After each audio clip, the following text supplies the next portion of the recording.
Hello, and welcome to Catch a Break podcast, the insider's guide to breaking into and navigating the entertainment industry.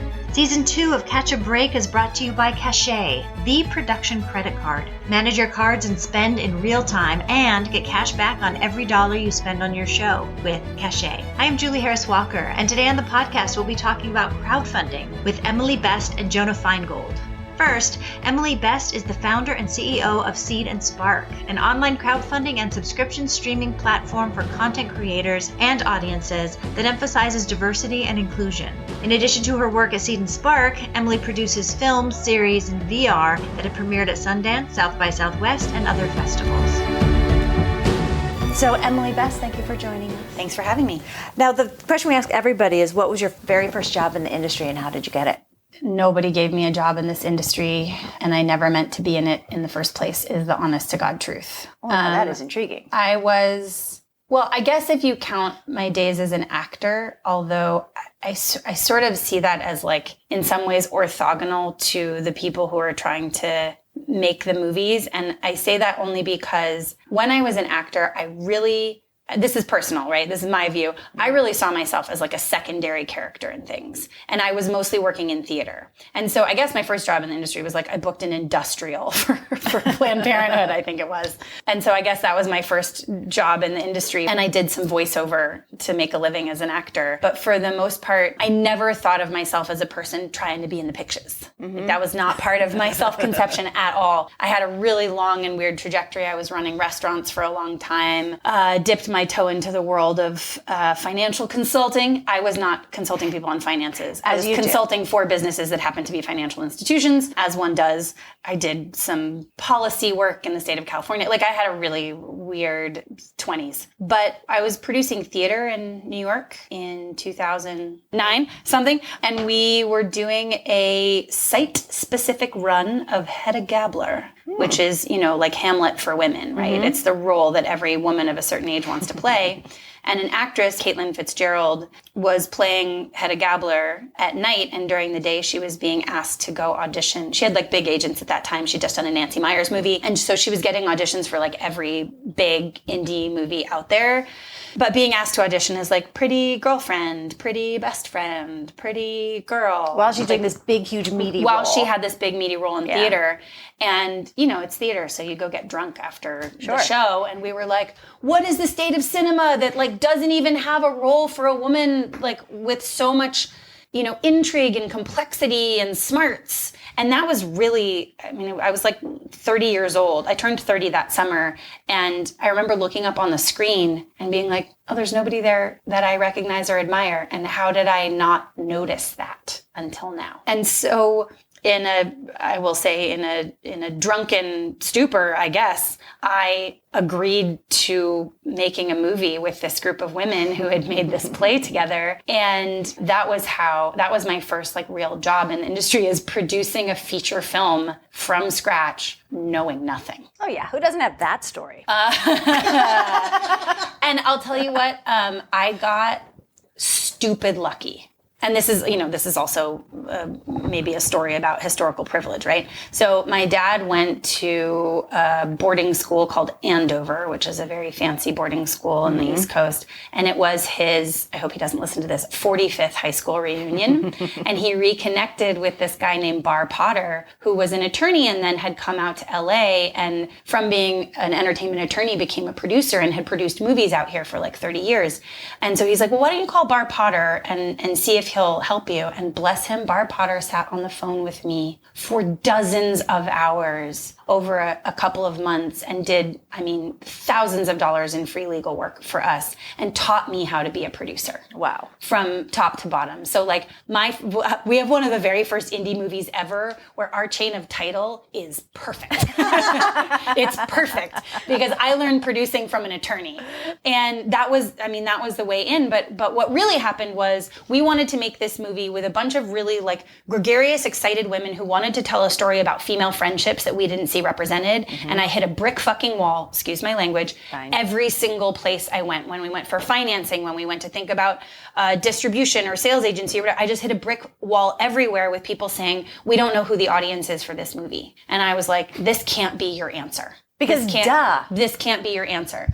And so really my career was defined by being told that what I saw as a big gap in the marketplace didn't exist, and I knew they were wrong. Yeah. And so I made a space for myself in some ways that nobody wanted me to have, at least it didn't seem so. So I don't think of myself, I will say this, and I know this is sort of wrong, but like, I guess I don't think of myself in many ways as part of the industry, but as like trying to build something adjacent to the industry that I think is healthier and more equitable. Great. Shirley Davis, I want to bring you into the conversation so that everybody knows you're here. You're one of the founders of Catch a Break. So we've heard your origin story, but why don't you give us a quick, like, what was your second job in the industry and how did you get it?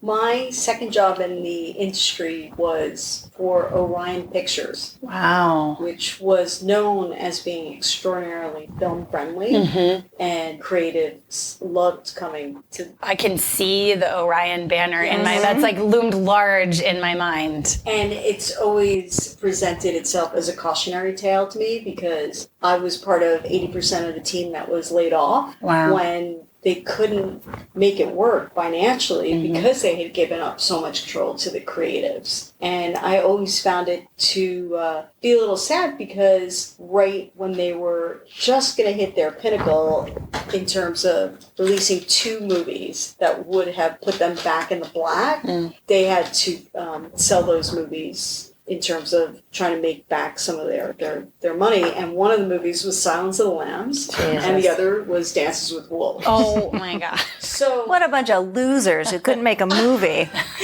And I always thought it was a really great opportunity for me to learn, what you could do with exceptional talent, and also just always make sure that you have a backup plan. So, and from there, I went right into the crazy world of freelance film production. You're like, let me just remove all the stability from my life and ramp up the crazy.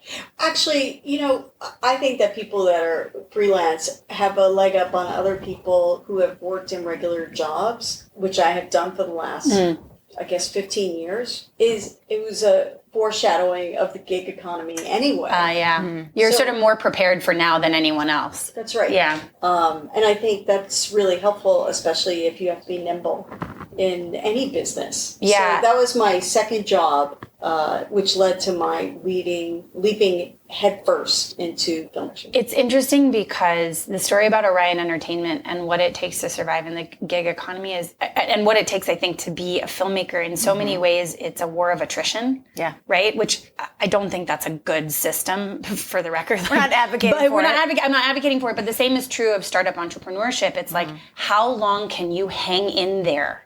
My husband has only ever wanted to be an actor and is an extraordinarily talented actor and has been here a decade and basically was like, that's it, I'm done. Like, this is pointless. Went and got his personal training certification. He's also really excellent at that. And then booked a job that will pay him more in one job than he's ever made in a decade of his time here. And I feel like that's so, the story we hear over and over again is like the day that you feel successful, you have to look back at the previous 15 years of hard work that felt like was going nowhere. My friend Laura Good is a brilliant writer, co-wrote the first film that was ever given the Nora Ephron Award at Tribeca, and just wrote this amazing newsletter about how she's felt like a failure all this time and then just accepted this incredible position at Stanford, like teaching writing and starting this amazing new writing project. And I was like, isn't that the way? It is a war of attrition. It's like, how long can you hang in there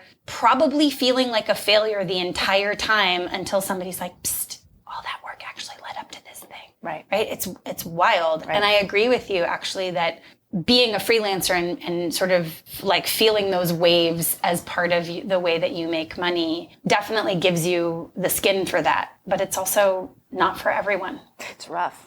Yeah, and then you look like an overnight success when it finally happens. There's no such thing. They come out of nowhere. There's literally no such. Well, you could be born with a name. There you go. Like you could be a Coppola or something. Right. You know, helps. And they're like, have this $10 million for your movie. You're like, thanks. Perfect. Yeah. Let's talk about Seed and Spark. Yeah. What is Seed and Spark? What we like to say about Seed and Spark is that we're connecting people through stories that matter.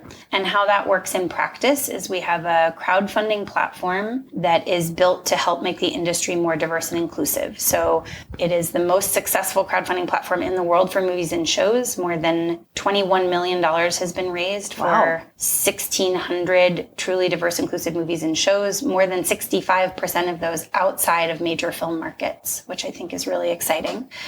We help filmmakers navigate the muddy waters of distribution. We support lots of different programs for filmmakers to do what we like to call active distribution. So we have our own subscription streaming platform that pays filmmakers a fair wage. We help them do eventized distribution. We host community events. And then we have a new line of business coming up, which I can't announce yet, but it is sort of the next step in our journey towards connecting people through stories that matter.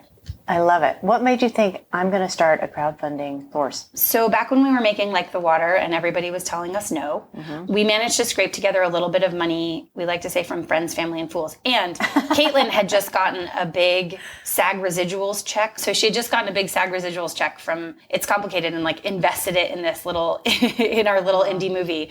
Bless her. And we were $20,000 short of the budget that we needed to go make this movie. And crowdfunding had just really risen out of the ashes of the financial crisis in 2007, 2008. Like artists were like, well, none of our uncles are rich anymore, so now what do we do? And we wanted to use crowdfunding, but we didn't really feel like asking for a pile of money to go to Maine for the summer to make this movie like appropriately described the intentions.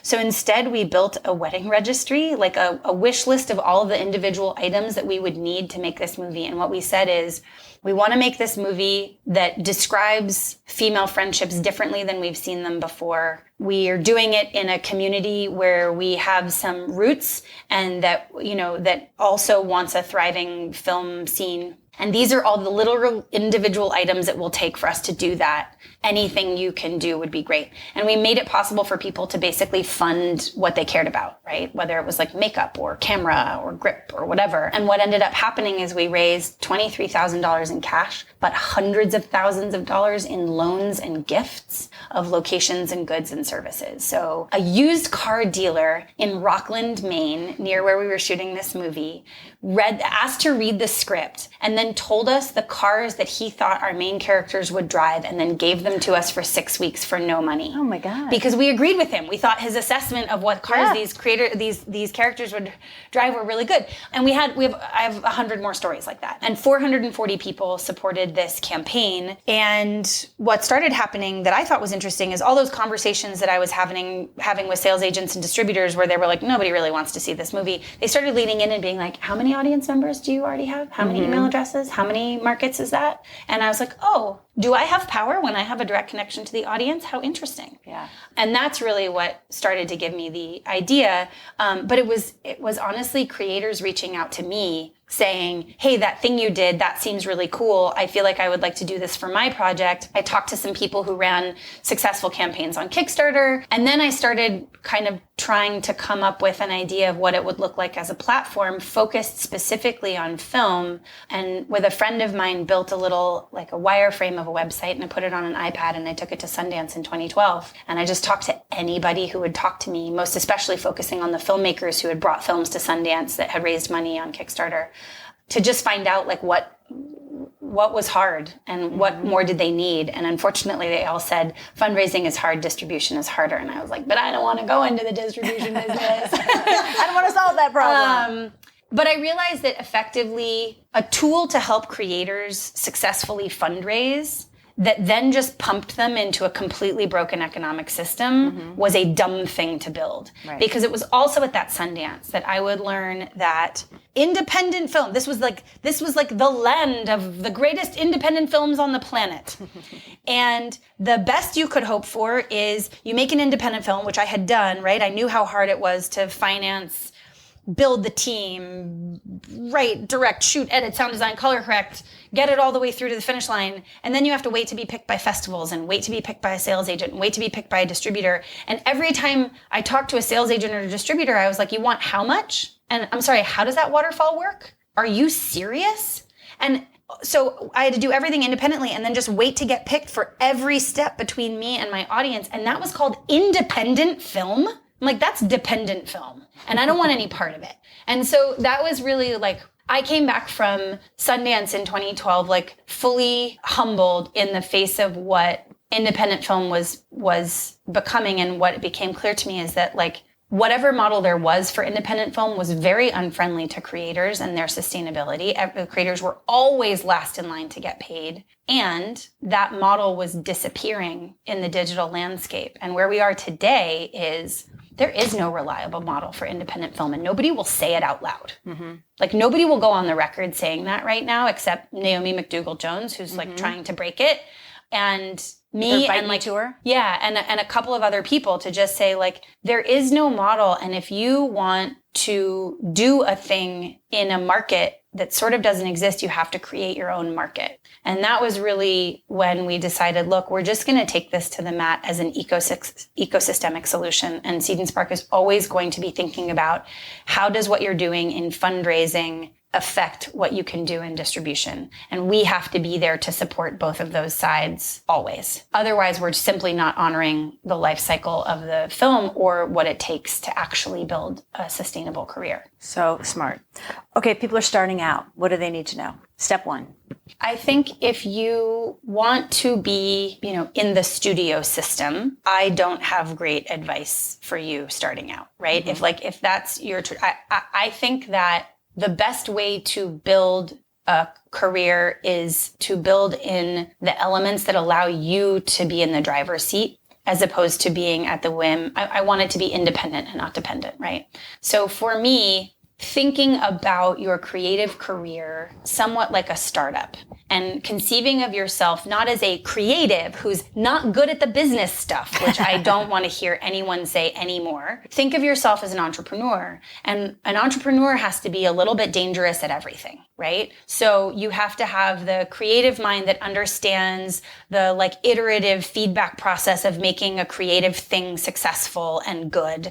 You have to understand the business elements that surround it to make that thing sustainable so you can keep doing it. You have to know how to really build good relationships with collaborators. You have to learn how to fire people, right? But if you're just starting out, I think picking a couple of creators whose careers you really admire and going and learning everything you can about how they got there. And if those creators came up in the 90s, make sure to really educate yourself about what the economic models are that exist today. Because the careers that people admire when they're like, oh, Tarantino, sorry, that model is dead, right, and was only available to a very, very, very, very select few people. Hollywood Shuffle. Right. I think admitting that it is your responsibility to speak to, grow, and understand your audience is the best first step in building an independent and sustainable career. I hear a lot of filmmakers say, I don't want to pander to an audience. And it's no, those are the people whose money pays you for the rest of your life. Those are the people you should respect, admire, and cherish the most out of everyone, are the people who love the work you made enough to spend their money on it. So and you replace pander with create for? So I don't, look, when you build an authentic following, people, it's the people who are interested in the way that you look at the world, right? And that gives you a tremendous amount of freedom as a creator, as opposed to having to create for a studio or a production company who has their own ideas about what needs to be made in the world. I think back to the sales agent who took my movie about female friendships and said to my face, if you could put some lesbian erotica in it, I could sell it. Come on. And that was a person who could only conceive of selling movies to a male market. Right. Right? That's what he was telling me. He's if you could turn this movie into a thing that men could understand, I could sell it. And I was oh, you're just not the right partner for me. Right. You're not my people. If you build an authentic following and an authentic relationship with an audience, it doesn't have to be a huge audience, right? It just has to be a place to start. You get actually more freedom, I think, in your creativity than if you're trying to write spec pilots for the Big Bang Theory, right? And so that's what's interesting to me. And it doesn't mean these two paths can't be, you can write spec pilots for the Big Bang Theory because it's better to get in a writer's room early if that's what you want to do, while also developing an authentic relationship with an audience by making shorts and releasing them and getting out on the festival circuit and meeting people and always carrying a notepad into festival screenings where you can get email addresses of the audiences who appreciate your work and building that mailing list up so that you always have a place to go to be your authentic creative self. Because I think cultivating and nurturing that space is your responsibility and it's something you have to provide for yourself. Nobody's ever going to give that to you. Can you define independent films or independent content? Like, what do you think of that? Cody and Tommy Oliver, who make Black Love, they own all of that IP outright. They went and made it on their own, and then they license it to Oprah Winfrey Network, but they control the IP forever. They've been able to build a media brand out of it. The Duplass brothers, they own every single piece of IP, and they license it, and they make a lot of money, not just for themselves, but for all the people who work on those shows because everybody gets a piece of the action. Yeah, I mean, I also think Justin Simien, Issa Rae, Ava DuVernay, these are people who built a deep and authentic relationship with their audiences well in advance of getting the big deal. And that meant they had the most creative control because they're the ones who know how to speak to the audience, and that's what they got bought for. Right? Is Netflix was like, oh, Justin knows how to speak to an audience we don't yet know how to talk to. HBO looks at Issa Rae and is like, man, she has a line on an audience like we have not historically been great at talking to. Mm-hmm. And we'll just set her up to like make show after show. This new show that's coming out, it's a sketch comedy show. I've never felt so excited to watch something on TV. And it's really because there are creators out there who not only built an authentic following, Lena Waithe, built a direct relationship with their audience, but are using that to kick down the door for other emerging artists, right? The Duplass brothers gave first directing jobs to dozens of directors with Room 104 because they made it for so cheap and they owned everything. They could do whatever the hell they wanted, and they didn't have a studio being like, no, this is the list of directors you can choose from, right? So that to me is what independent content is. So if we get to specifically crowdfunding, and you're looking at launching a crowdfunding campaign, it's not just you're going to put up a website and ask people for money. No, I don't recommend doing it the way that I did.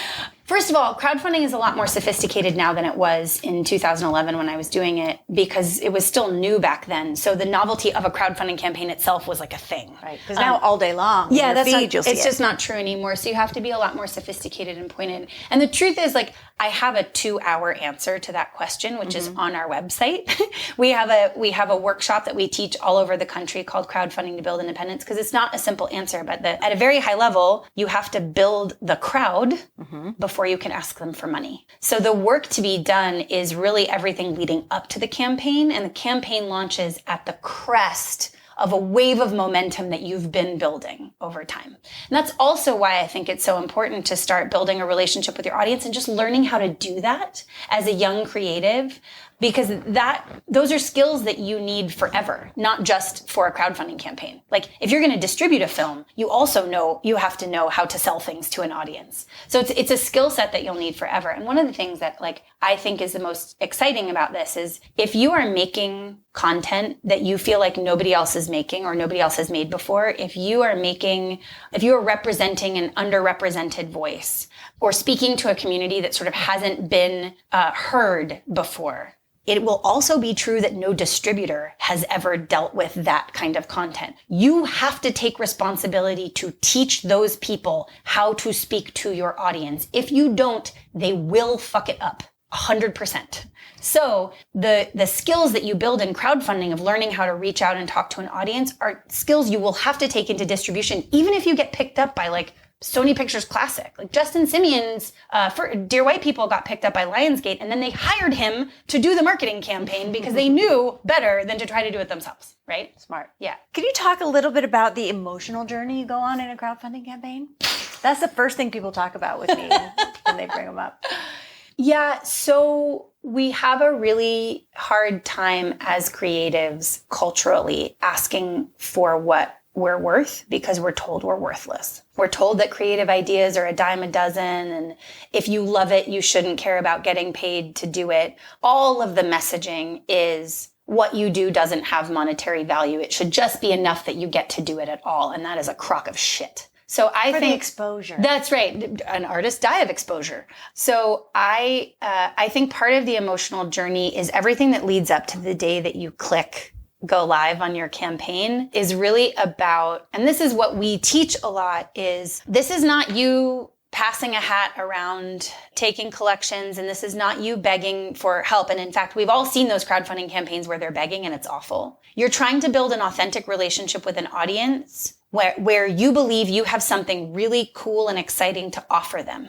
And so what you're asking for is a contribution. A contribution is only one part of the puzzle. It is not the whole puzzle. Begging is like, without you, I'm nothing. That's not true. A contribution is I'm making a contribution and you're making a contribution. Together, we're going to be greater than the sum of our parts. I like to say, I'll be the rocket, you be the fuel, let's go to the moon. And that, I think, is a really important part of getting to the place where you launch. And then there is the first week where you're like, oh my God, everyone loves me. This is the greatest thing I've ever done. I can't believe I finally did it. I reached out to everyone. The contributions are coming in. This is so exciting. And I'm talking about a crowdfunding campaign that's well planned. Okay? When it's going great. When it's going great. And then the second week, it really slows down. And you're like, oh my God, maybe everybody hates me. And you start to feel desperate and the desire to beg probably starts to bubble up and you think there's no way we're going to make our goal.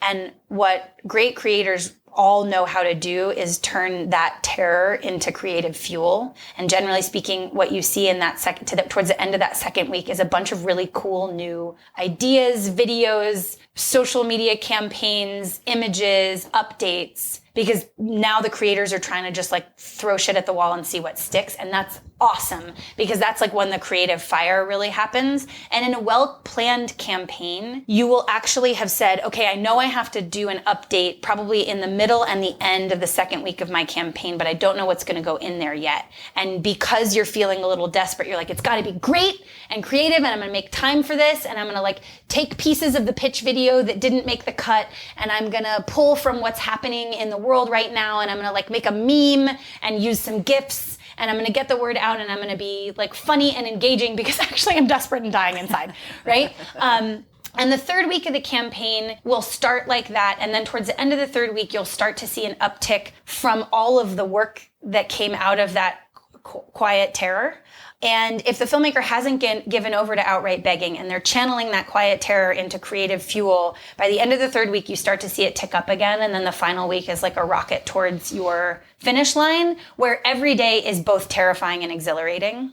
And if you have made a feature film before or any film before, that's exactly what it's like on set. So in many ways, it just completely mirrors the cadence of production. And the crowd building part mirrors the cadence of pre-production. So it should, if you've done it a few times, feel actually very familiar, right? And you get out the other end wrung out and grateful, and you have a good sob and a drink and a nap. And then you have to get up and do it all over again because you're going to go into production. Yeah. Right? But to your point about the freelance career, it also helps you build the skin for it. It also helps prepare you for what is the cadence and the emotional journey of production. What is the cadence and emotional journey of post? What is the cadence and emotional journey of marketing and distribution? It's just these waves over and over. And this is what we apparently signed up for. It's like a marathon of sprints. Yes. It's like those people who run a marathon in whatever, an hour and 40 minutes. They're ultra. No, just the marathon champions, you know, like that pack. You ever watch a marathon and the front pack goes by and they're just like, no, yeah, right? Yeah. Like those are the people who just train all the time, right? And they're the best at it. And that's how we have to think of ourselves in that way. It's like you have to train all the time. You have to train your writing skills. You have to train your business skills, all your audience building skills. You have to train those all the time. And that's why I think independent filmmakers are magical people, is because they're capable of doing all of those all things. The things. Yeah. Now, who are all the people you have to have on your team? Do you need to have an attorney? I think the best thing you can do is build a good relationship with an attorney early on. You need an attorney and accountant. These are not things you should try to do by yourself, ever. Now, there's volunteer lawyers for the arts. That's a great resource. There are entertainment accountants who may do things on a sliding scale. You may also look at a bookkeeper instead of an accountant. But yeah, when you're raising money and spending money and employing people and like making an object that is going to be sold, you need real business accounting because there are real tax implications that an amateur should not try to navigate themselves, particularly in this landscape. Yeah. What's the biggest amount of money someone has raised on your platform? Over $200,000 for a web series. And it's important to note that raising over $1 million in crowdfunding for film has only been done a handful of times. Just Ashton Kutcher, basically? The vast majority of those campaigns were run by the same crowdfunding campaign specialist, a guy named Ivan Asquith, who is a genius at this stuff and basically has been studying it since the dawn of time. And so if you're planning to raise over 50, up to $100,000, bringing on professional campaign help is definitely recommended. It's not required. Mm-hmm. You can't expect to raise that kind of money unless you have done significant work in crowd building. And that might not mean that all of the crowd building is your crowd. It could be that you have fantastic organizational support of organizations that have large followings, right? So it could be that your crowd building is relationships with a lot of organizations that themselves have a large following. But yeah, you can't, there is no if you build it, they will come in crowdfunding. Mm-hmm. Certainly not anymore. I think that was true at the very beginning. People were like, ooh, you mean I can fund a movie? Neat. Now they're like, how can I possibly pick between all the movies I'm being asked to fund? Right. Is it true that now you mostly know the people? No, it shouldn't be true. If you're doing crowd building effectively, it should absolutely not be true that you mostly know the people. What that is called is friend funding, and that's how most crowdfunding campaigns go wrong, which is why we invest so heavily in educating people about the crowd building that happens beforehand. So that first 30% that comes into your campaign will probably be people who knew about you before the campaign. They're not necessarily your friends and family. If you've been doing crowd building, right, there's a whole crowd that knows about you in advance of launching your campaign. And usually in the course of a campaign, total strangers who are coming to your campaign, who are basically knowing about you for the first time on your campaign page or through your campaign, are not going to chip in bucks until you've hit about 30% because they like picking a winner, right? So it's all about that momentum, right? I said you have to be launching a campaign at the crest of momentum you've been building for some time. And they want to see inevitability of success. They want to feel like they're picking a winner. And the content that comes your way, do you sometimes tell people that they may want to take a different approach than the one that they thought might work? Yes. What would you say to somebody who thought, oh, this has great potential, and then you have to break the news that perhaps... So we take a very data-driven approach on this front, which is to say, okay, here's the thing we have no visibility into. If you come from a very well-resourced community, it is 100% going to be easier for you to crowdfund than if you come from an under-resourced community, and we can't lie about that. So we've built everything in our platform to assume you don't come from money, right?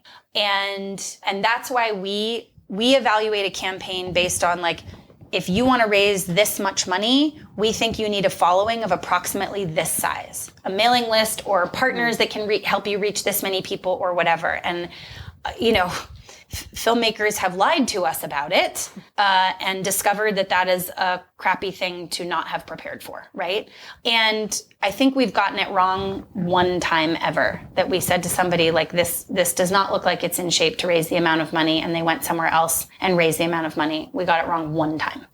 Mostly what we say to filmmakers is either reduce your goal, right? And raise for a smaller stage of this production. So instead of trying to raise for all the way through distribution, how about you raise just for pre-production and production, right? And then come back to it. And we see a lot of success with staged financing, right? So people who crowdfund for the first part, pre-production and production, then come back and fundraise for post or festivals and marketing or something like that. But generally speaking, we say either scale back the promises in your pitch and the size of your goal, or spend more time building your audience. What we don't want people to do is refuse to do either and then fail miserably, because that's bad for everyone. And then if they were to do it in a staged crowdfunding space, would you then put on the footage on the site that you've shot just to get more people? What is the approach that you're using?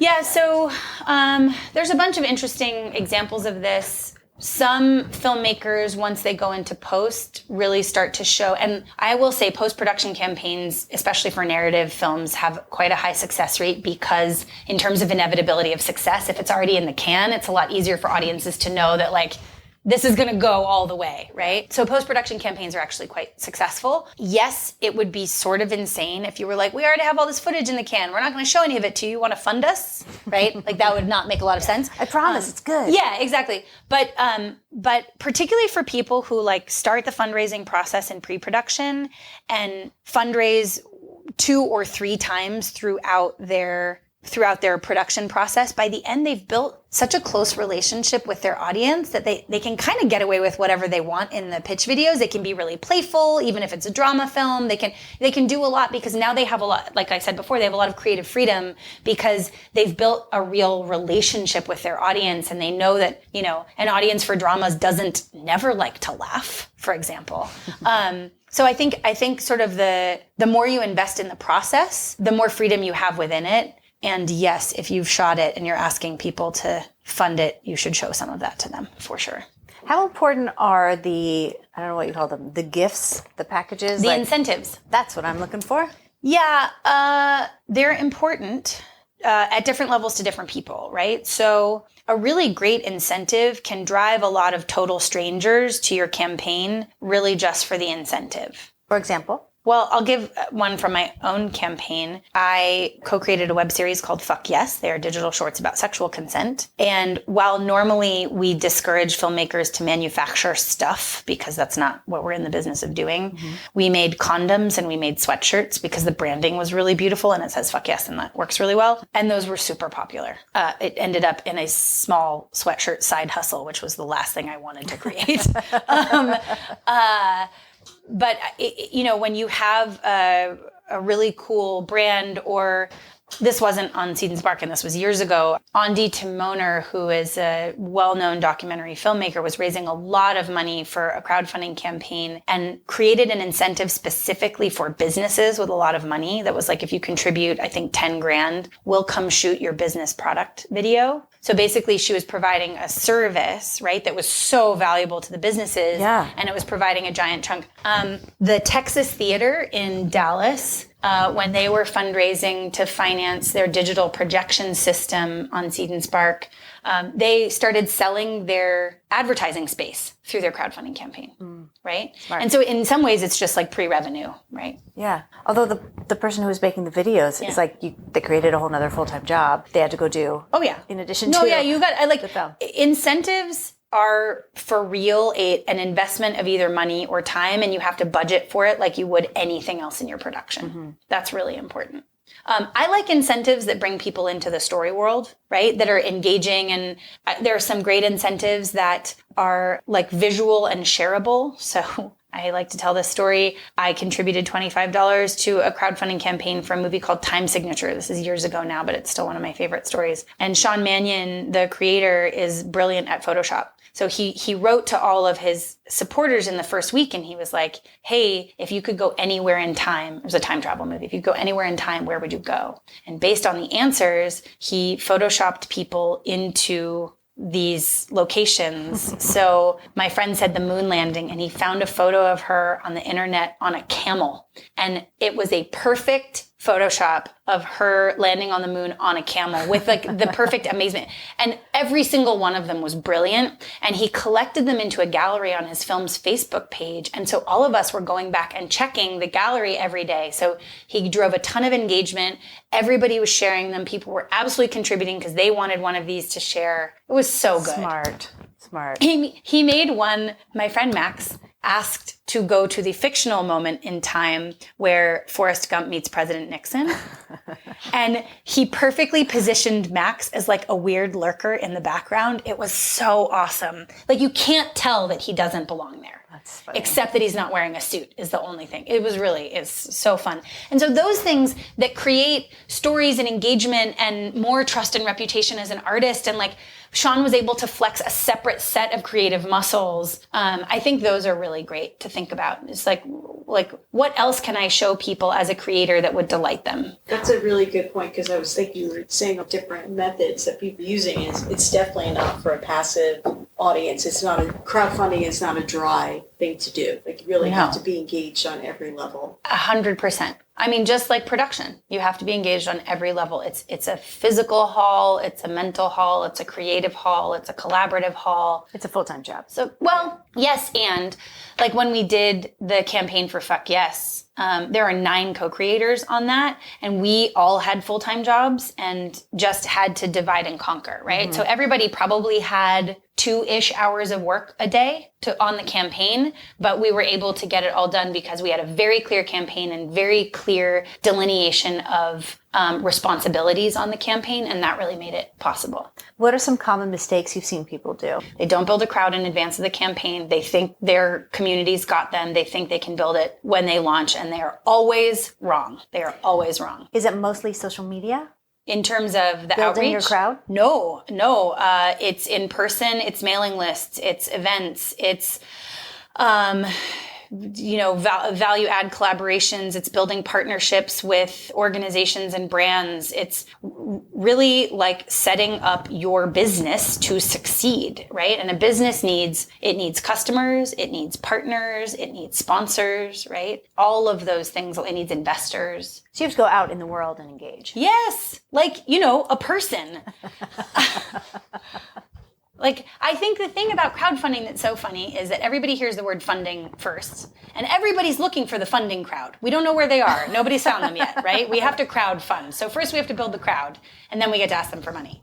And the whole thing about being in a crowd, that's the exciting piece, is you're building a crowd, you're building a community, and the more ways you can manifest that in the real world, the more value it has to the people you're building it for. Because I believe most of us are doing this work to connect people together, right? And so thinking of it as a digital only undertaking, like, misses the whole point of the work that we're making in the first place.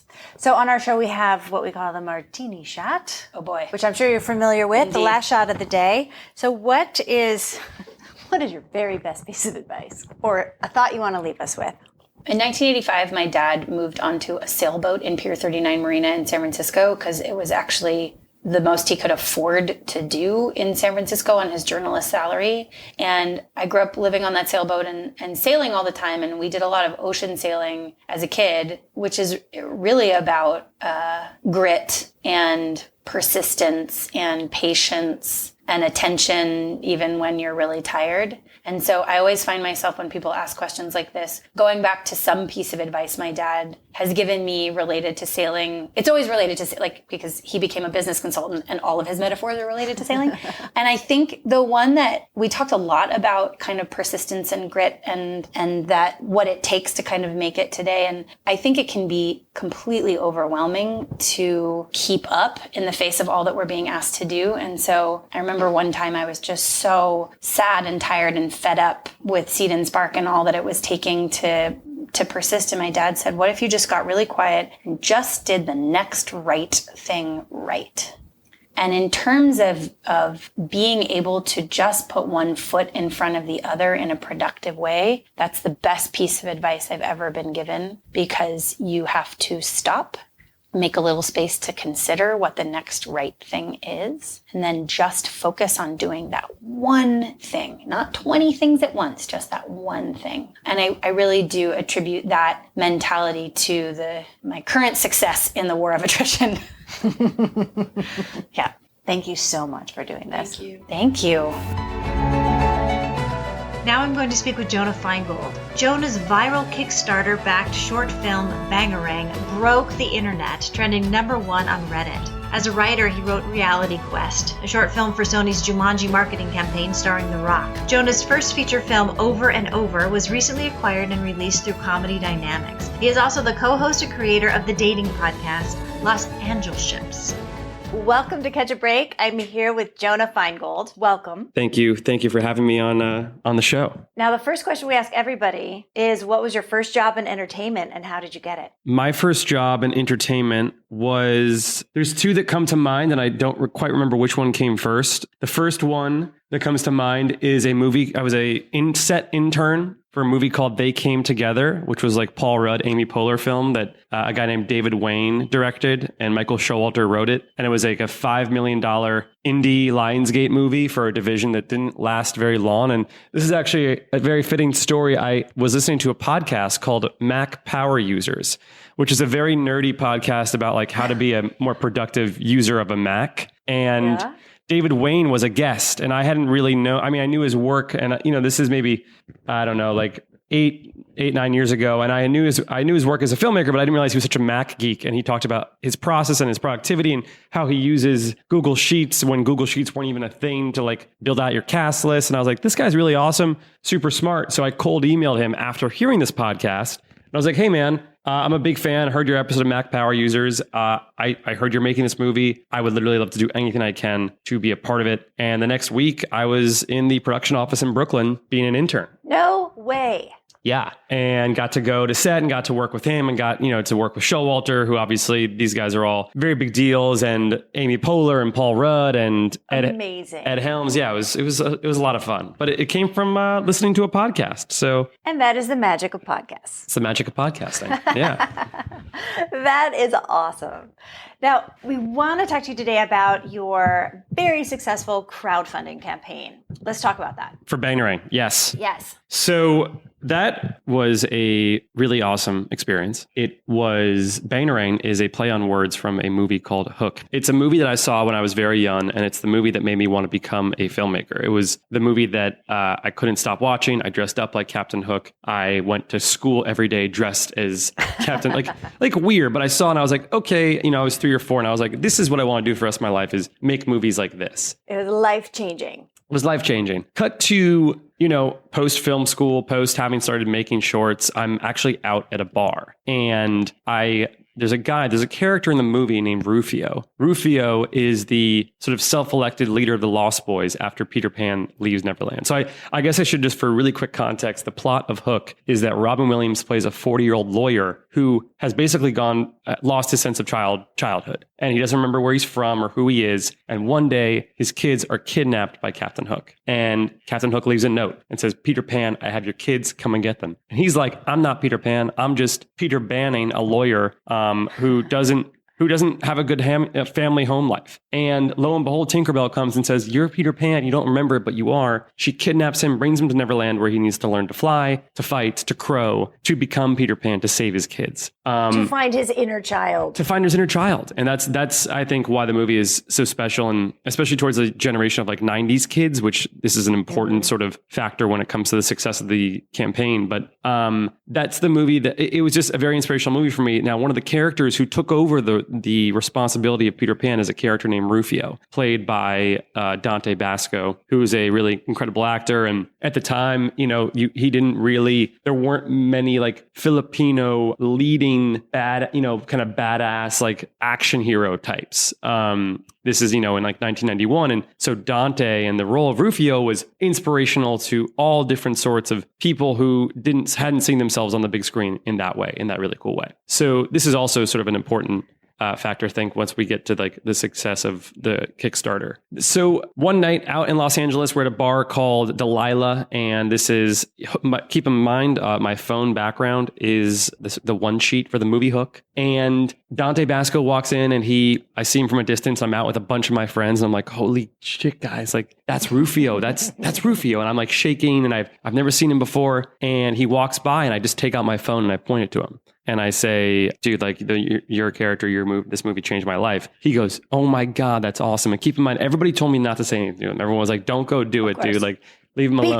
Be cool. Be cool. Exactly. I'm like, I'm not going to keep my cool. It's not going to happen. And we ended up taking shots together. We ended up talking about the movie. We ended up talking about his life, his career, what I was doing. And we developed a friendship. And then cut to like 2 weeks later, we're getting coffee. And I'm talking about, so what's up with Rufio? Like, how come we haven't made a fan film? How come we haven't explored this character? And he's like, people have come to me and talked about it, but we just never really done it. I'm like, why? And he's like, I don't know. We just haven't done it. And I was like, okay, well, I'm somebody who constantly just I will get it done. Like I just do, like, I don't like to talk about stuff. I'm doing it. I like to go shoot shit. Let's go, just do it. And we decided that we were going to do it, and we were going to call it Bangarang, which is the word that his character says. It's Rufio. His Hakuna Matata is something called BANGARANG, which is like a kind of like a war cry, but it means so much more. It means it's kind of like a recall. It's like a check-in with your inner child, I'd say, is BANGARANG. And it's a victory, it's a victory sort of a word. And we said this is a great opportunity to use a platform like Kickstarter. I'd never done a Kickstarter before. And I've been, honestly, at first, I think I sort of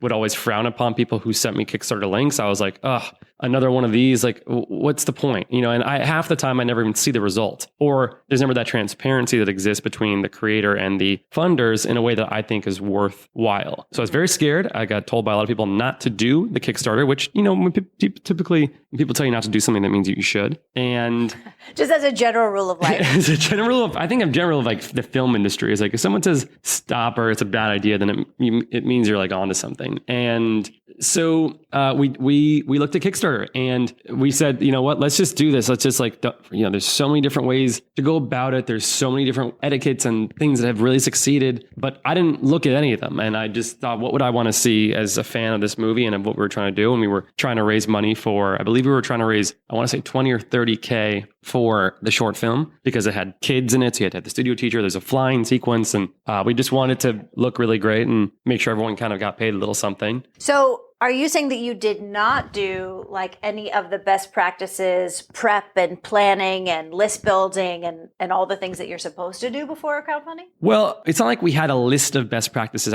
We definitely did a lot of prep work. So I guess I'll start at like the beginning of it was early days. Yeah. This is 2015, maybe six. No, sorry. This is 2017 Kickstarter. Oh, so it wasn't that early days. Okay. Yeah, not that early. Let's talk about best practices. So the one thing that was really important to us is that this is a movie that is about, we wanted to build a sense of community around this film because it was a fan film for the internet. So we wanted to build almost like a network of people who would really want to see this. That was the most important thing. It was like, do people want to, pay $5 or 20 or 50 or 100 to get this movie? And we tried to approach it from that standpoint. So obviously, if you paid like $5, you actually got a signed 90s headshot of Dante as Rufio.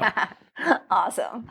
Yeah, and that was there's interesting because there's lots of mistakes we made because then we had to autograph and sign 1,000 of these things, which was like much, and it's like just him, me, and the producers in his apartment on like a 105-degree day in LA signing these papers. And it's like, we had bigger rewards, like the executive producer credit. We had the visit set credit. We had the phone call with Dante credit. They were all physical. You always had something physical. And you always were contributing to the film. You're always going to get a credit on the movie no matter what. And I think that the best practices that, technically speaking, the best practices we did, I would say were all towards like the promotion of the Kickstarter, not so much the Kickstarter itself, meaning everything that we approached, and I'll get into it, was how do we make this a viral and successful, shareable Kickstarter so that it gets spread across. So it gets basically two things. One is either donations to the film so we can go make it, or it gets press so that people will watch the movie when it comes out. Mm-hmm. And that's what the two most important things that I was sort of thinking about with the project, because I had made one viral video before, and one of those like 2 million views overnight type things. And I saw the way the internet reacted to it. And it was something about Star Wars. And I was like, okay, this can work in the form of a Kickstarter as well if we figure out the best way to do it. Right. And you had the built-in fan base. I mean, you knew that fan base was there. Exactly. So that's where we really approached this thing. That's where our best practice was. So we knew that the movie Hook, just basic research, is a very cult loyal fan base of the 90s generation. We obviously live in a very nostalgic time period right now, especially towards the 90s. And there's been articles every year or so. There's like an article about something that Dante's doing. And I want to say like the month or two before, there was like the 25th anniversary of the movie Hook. So they got the whole cast together and they did like a photo shoot. So we knew that there was like an internet presence. The videos of Hook on YouTube had views. And it was just a gut feeling that like, okay, people love this movie, and kind of subverting like the character of Rufio and be like, we're going to go make a Rufio fan film. Because fan films always do well on the internet if it's based off the right property. But like the more obscure you can get, the like more hype it can sort of build. So that's exactly right. I mean, that's exactly where we went from it. We said, let's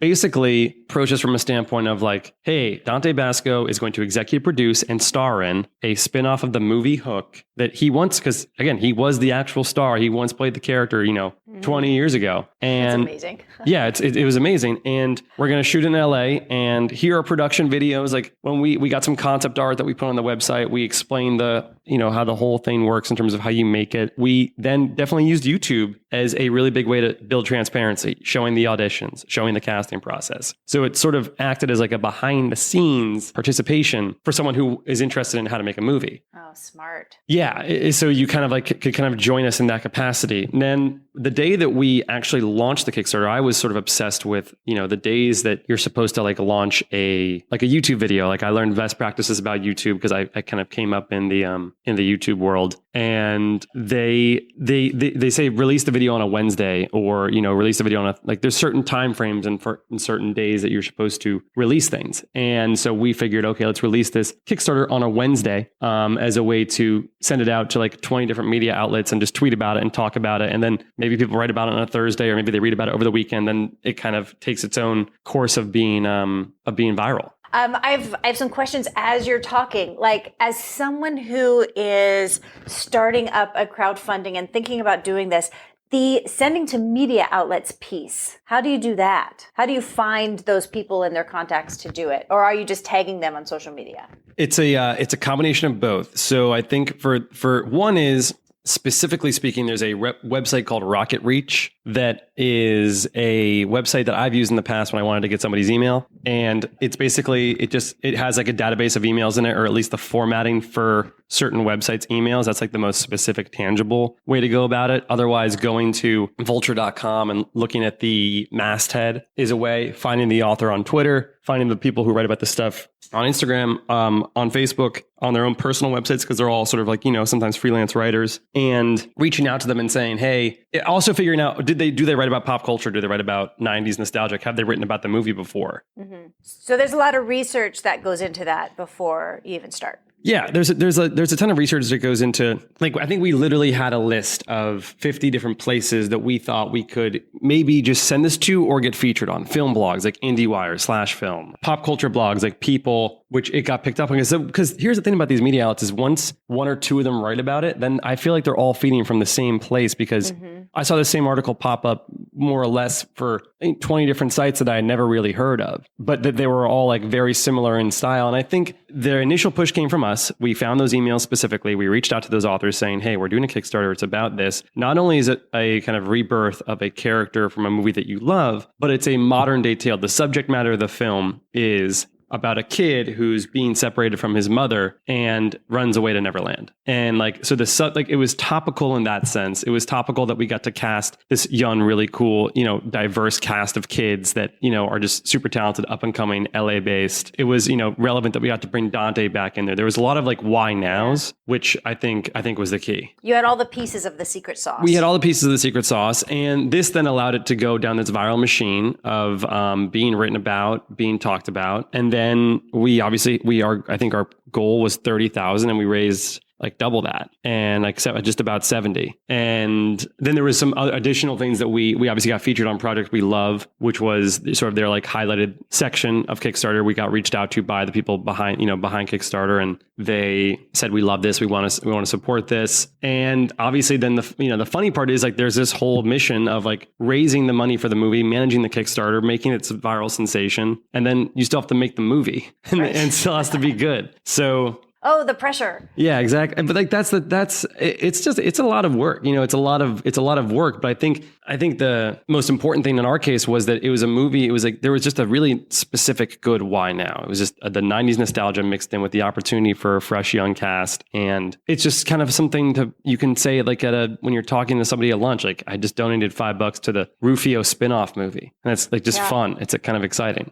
So did it take you, did you do it for a whole month, or did you make your money pretty quickly? We made the money. I want to say we made the money in 3 days, maybe. We definitely didn't. Definitely did not take the 30 days. I want to say it took us maybe 3 days. We got featured. We were number one on Reddit. We were trending on Twitter. Reddit was a really big help for us. That's probably a good specific key thing too, is that if whatever your film's about or whatever niche you're trying to get into, if you can get it in the right Reddit thread and get it upvoted, then Reddit's like a machine. And Reddit's where like all the viral stuff really comes from. Okay, good to know. Yeah, we made our money and we started shooting even before the 30 days were over. Or maybe we started shooting on the 30th day just because we wanted to make sure we had the money in the account before we started like actually pulling cords and like making it happen. Sure. So yeah, we also made a funny kind of crazy reach goal, which was like, if we get $200,000, we'll make a feature film. So how did that go? Well, we didn't get $200,000, and like we're happy we didn't, because I think it would have been very difficult to make that for $200,000. We could have done something really cool, but it would have been very difficult. Be easier with $2 million. Yeah, exactly. Yeah, $2 million would be nice. $2 million would be very nice. And then how did the film do? The film did really well. I mean, the film it's about, I think, 17 minutes. It's on YouTube. I think it has 100-something thousand views or maybe more.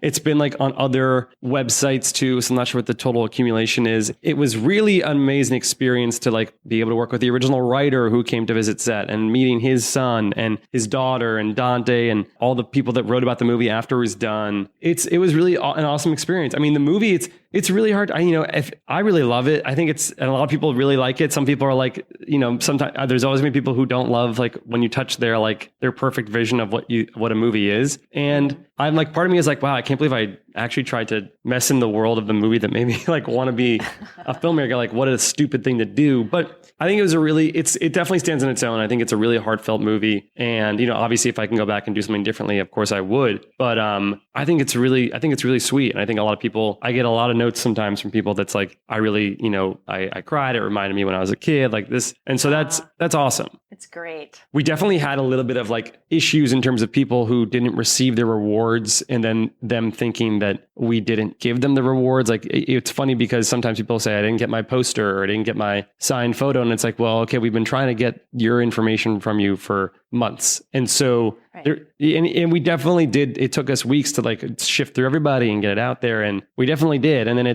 I wish the system of talking to your backers was a little more regulated and effective in terms of like distribution of the materials that they're expecting. That's one thing that I remember about Kickstarter that I think we had a difficult problem with. Now, how do you mean? How is it set up now and how would you do it differently? I guess I would want the reward system to be almost a part of I wouldn't want it to put it on the filmmakers. And I realize that's kind of the whole point, but like, I wish there was a way that's like, okay, we're going to put out 1,000 posters of Dante signed. Well, let's send those 1,000 posters to Kickstarter in a box. And then the same machine of them send it out. And then that way they're acting as a middleman between this like ridiculous sort of, I just think that that's a step that will make everybody on both sides much happier. They get the rewards. It's clean. It's organized. Nothing gets lost in the mail because it's a very difficult thing to do to send out 1,000 things in FedEx or whatever, however you have to do it. Right. So then it's almost like it's a great thing that all these fans have direct access to you. And also that can be a really weird thing. It's exactly. It's weird. It can be weird. It can be scary. I mean, we had nothing ever scarier that weird happened to us. We had one internet troll who just would not leave us alone. And turns out that this troll person trolls every Kickstarter, which I thought was hilarious. And that was the worst. I'm not sure what happened with them, but that was the most interesting post-Kickstarter case. But people, I imagine that happens. Yeah.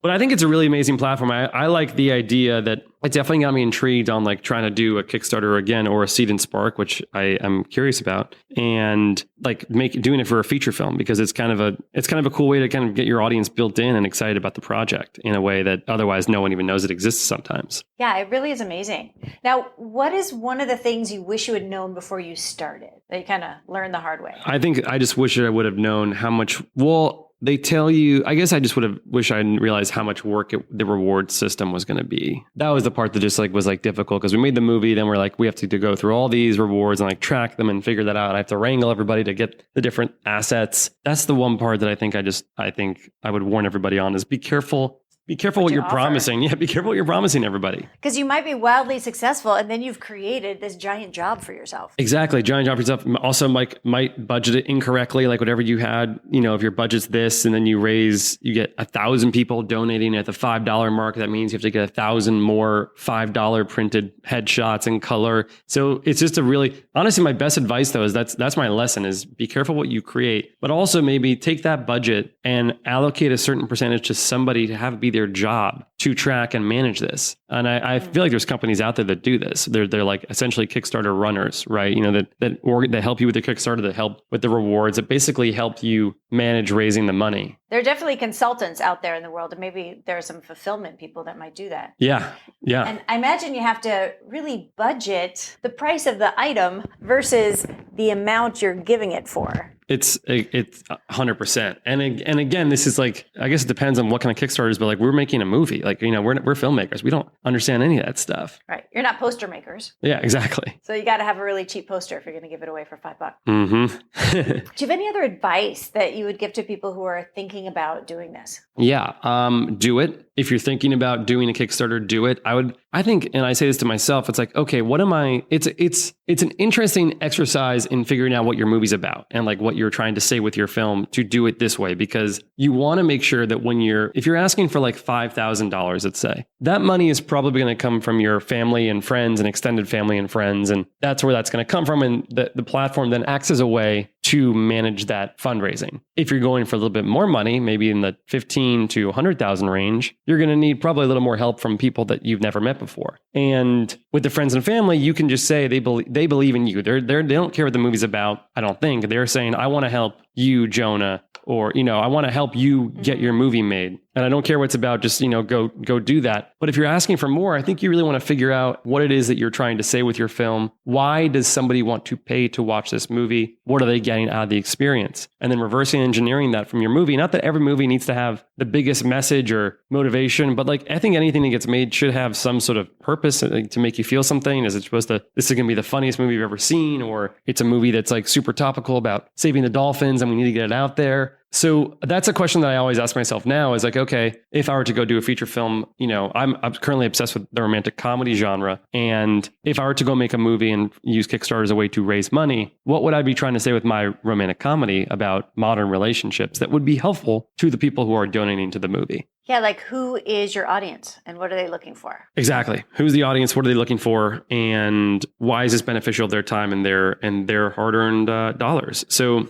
because it feels to me like, I talked to a lot of people who crowdfunded their film and, they always talk about how beat up they feel at the end of it and how hard it was to get the money. And I think very few people have kind of the viral response that yours had. Yeah. And correct me if I'm wrong. It sounds like you attribute that to kind of all the pieces, the being fan fiction to something that was so meaningful to you and your generation and having the original guy who was in it, like all these pieces that just kind of made magic around it. That's 100% it. We had somebody who was, Dante is a pretty famous guy. People know, stop him on the street. He has a really big Twitter following, Instagram following. We had a property that was very popular as well. We had a hook, no pun intended, of like a modern day take on the character. 20 years later, we had Dante being in it. We had the 90s nostalgia. We just had all these elements that help make things go viral. These identifying factors that make it shareable, that make it talk, people want to talk about it. And then we also had like an output, like, okay, we're talking about it. What are we doing next? Oh, you're going to give $5. So that's 100% why.